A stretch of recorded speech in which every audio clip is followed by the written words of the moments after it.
Vote anticipé jeudi. Tout ce que l'Irak compte de soldats et policiers était appelé à mettre le bulletin dans l'urne et ils sont venus en nombre.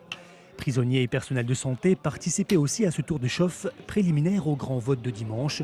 20 millions d'Irakiens choisiront leurs députés. Un scrutin sous haute surveillance. 200 000 membres des forces de sécurité mobilisés, contrôle draconien, circulation interdite dans les villes. Objectif, réduire au maximum les risques d'attentats. Ces derniers jours, des attaques sanglantes ont fait des dizaines de morts.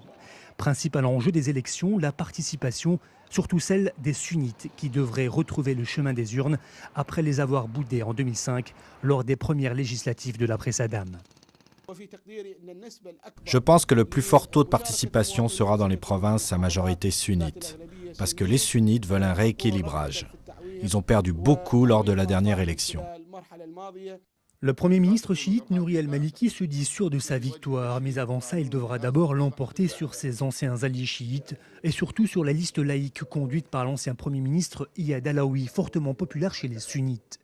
Pour se maintenir au pouvoir, il devra aussi nouer des alliances avec ses rivaux car le scrutin est proportionnel.